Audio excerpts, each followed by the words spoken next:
I am currently working in the construction industry. Among them, I am an installer of system baths, and since the work usually has to be completed in one day, I often work late into the night. This was when I was a rookie and we were building a bath for a house in the countryside. I was working as usual, but it took me a long time and I was working until midnight. Usually, after 8 p.m., the work would be terminated and continued the next day because it would disturb the surrounding residents. However, since it was in the countryside and far away in the mountains, and if I finished the work on that day, I would have the next day off, I decided to contact the management company and continue the work. Around 10 p.m., my senior partner started saying he wanted to go home because he had to take care of something at home. I was a newcomer, but I was able to do a certain amount of work. Normally I would go home with my senior when we were finished, but at that day we had to go home separately, and I stayed behind to work.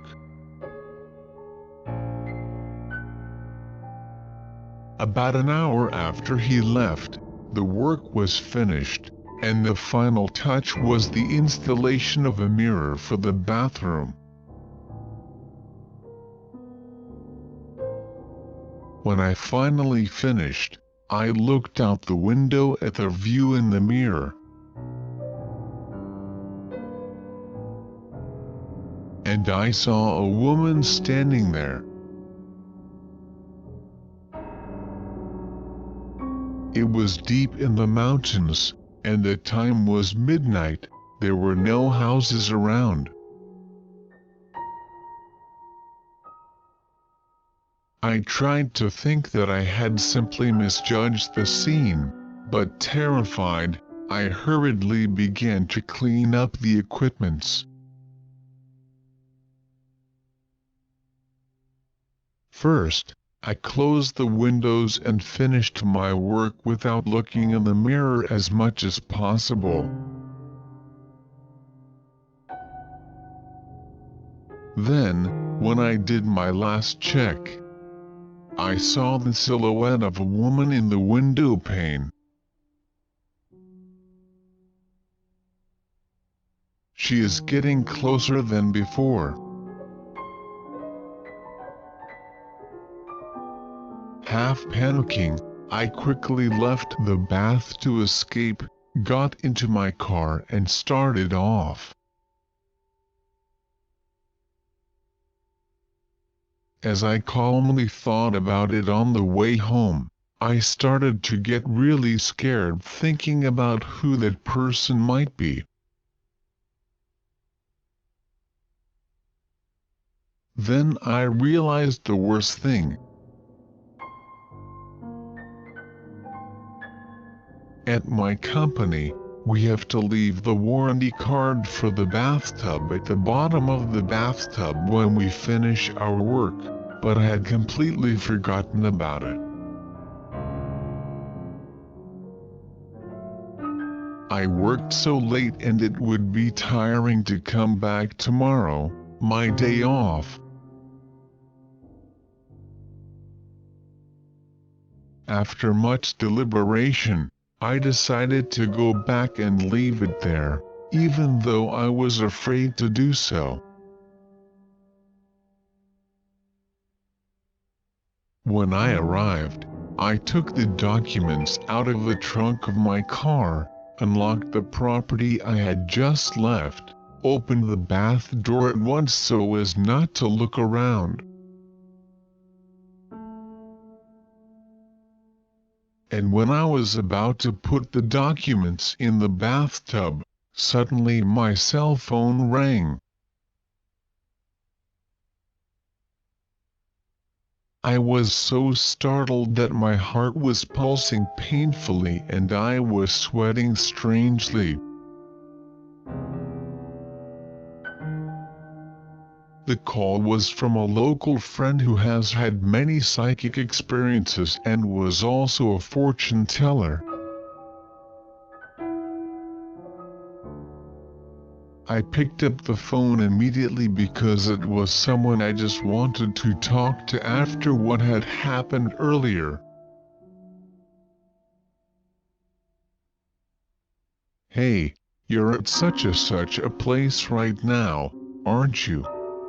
It's really bad there, so get out from there right away."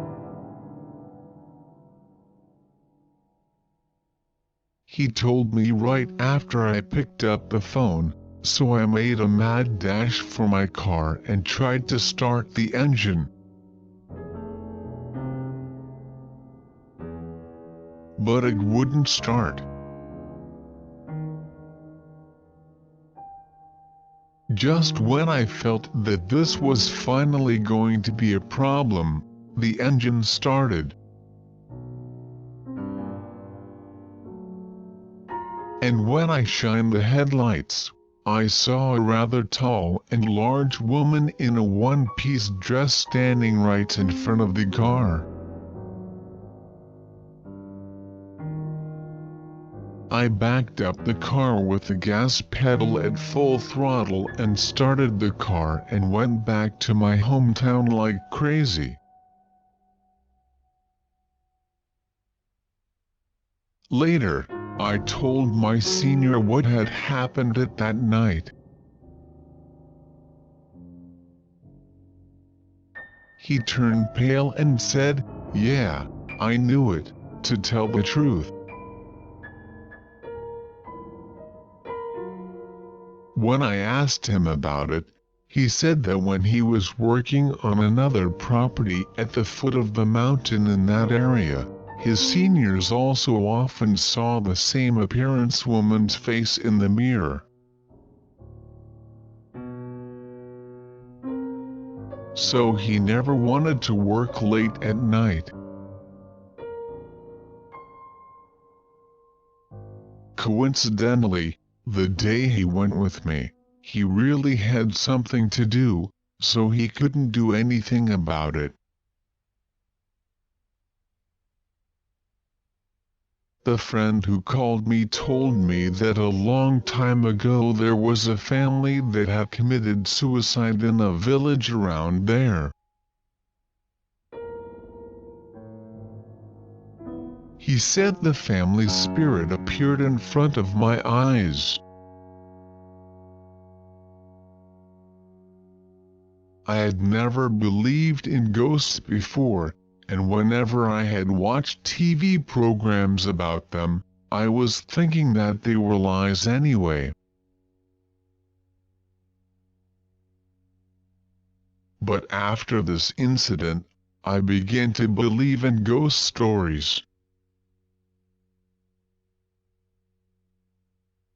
I don't want to ever have a scary experience like this again.